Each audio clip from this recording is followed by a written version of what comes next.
Welcome back to my channel. This is 코인 노마드. 안녕하세요. 코인 노마드입니다.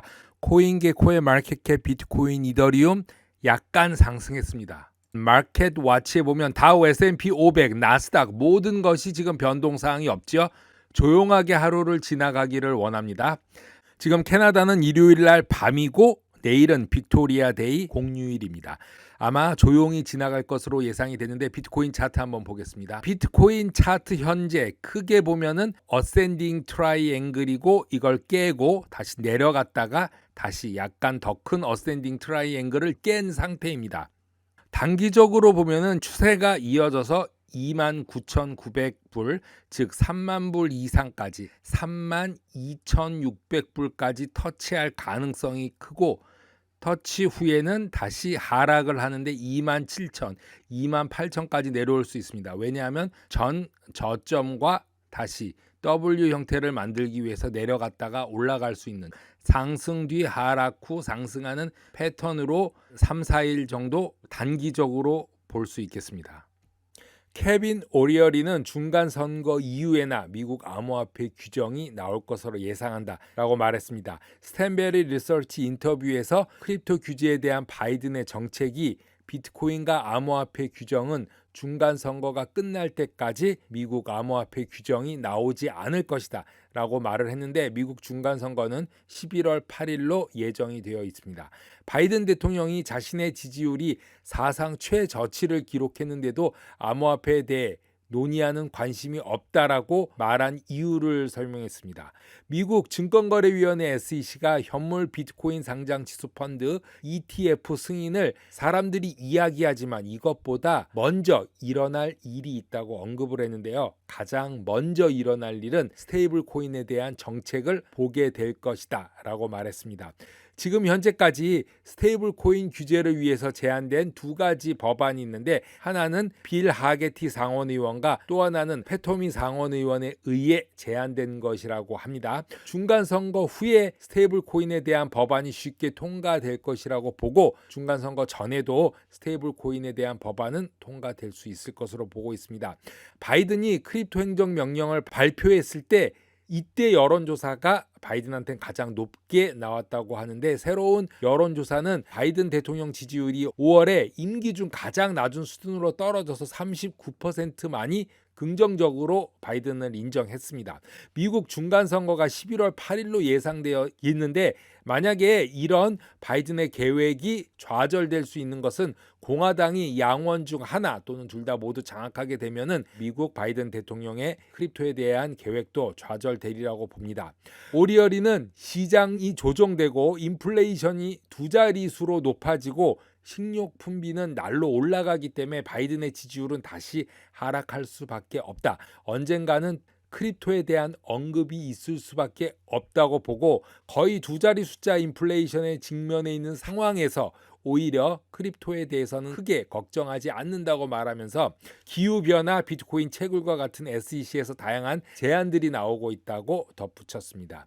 하지만 지금 매우 불안정한 상황이고 이번 크립토 시장의 겨울이 얼마나 길지는 결코 정확히 아무도 예측을 할 수 없죠. 그 변동성은 더욱 예측할 수 없다고 말하면서 인플레이션에 대한 해지 수단이 되는 그런 추측은 완전히 잘못된 것임을 언급했습니다.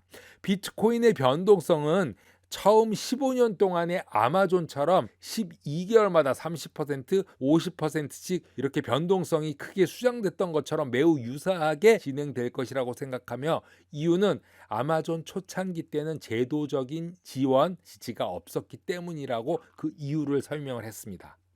골드만삭스는 최근 크립토 시장의 급락이 미국 소비자 재정에 거의 영향을 미치지 않았다고 말하고 있습니다.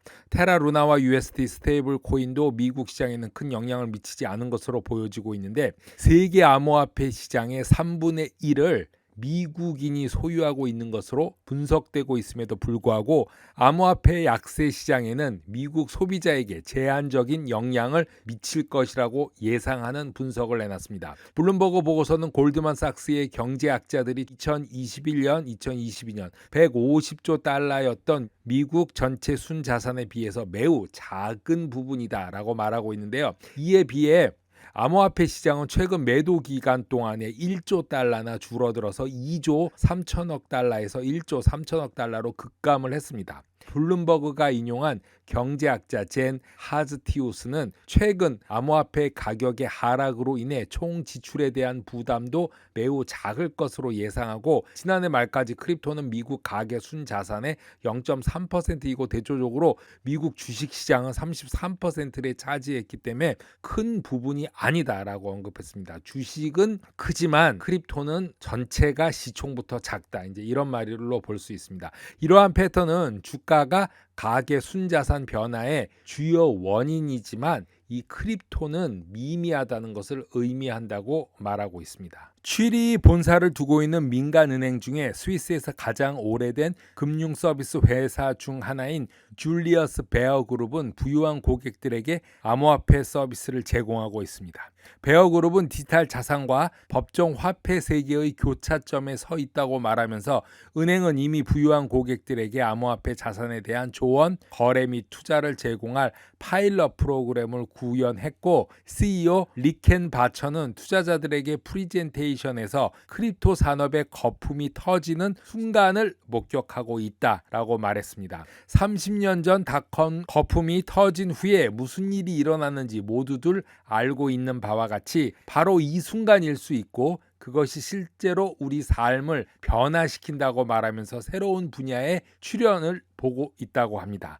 향후 10년 동안 크립토는 금융 부분을 변화시킬 것이며, 이 분야에서 강력한 발판을 마련하는 것이 중요하므로 바로 지금이 디지털 자산 기술의 장기적인 잠재력에 투자하기에 적기라고 하는 이유라고 합니다. 블룸버그 보고서는 양대 스위스의 경쟁사인 UBS 그룹 에이지와 극명한 대조를 이루고 있으며, 베어 그룹은 2019년 스위스에서 완전히 규제되는 크립토 은행인 사바 크립토 에이지의 지분을 인수하면서 수년 동안 디지털 공간에서 자리를 잡았고, 디지털 자산이 투자자들에게 합법적이고 지속 가능한 클래스가 될 것으로 말해왔다고 합니다.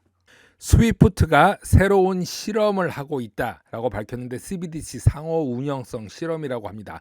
리플렛과 JP모건, 오닉스, 골드만삭스 등 대량 전송을 위한 국경 간의 전송, 이 네트워크는 스위프트의 대항마가 될 수 있습니다. 이러한 경쟁 상대인 스위프트가 국경 간 결제를 촉진하기 위해서 CBDC 상호 간 운영성 실험을 하고 있다라고 밝혔는데요. 스위프트는 디지털 통화가 주로 국내 사용 해결에 중점을 두고 있기 때문에 국경 간의 거래의 어려움을 완화하기 위해서는 서로 다른 CBDC 시스템을 연결하는 작업을 해야 된다. 그것이 스위프트만이 할 수 있다, 이렇게 얘기하고 있습니다. 스위프트는 국가 간 거래를 위해서 여러 기반의 신흥 CBDC 네트워크를 상호 연결하기 위해 테스트하고 있고, CBDC의 국가 간 사용을 위해서 주로 국내 정책 구현을 위해 개발됐기 때문에 디지털 통화의 사각지대일 수 있다라고 밝혔습니다. 이런 사각지대를 스위프트만이 할 수 있다라는 얘기인데, 스위프트의 최고 혁신 책임자인 토마스 찰크는 마찰 없는 국경 간의 거래를 위해서 서로 다른 CBDC 시스템이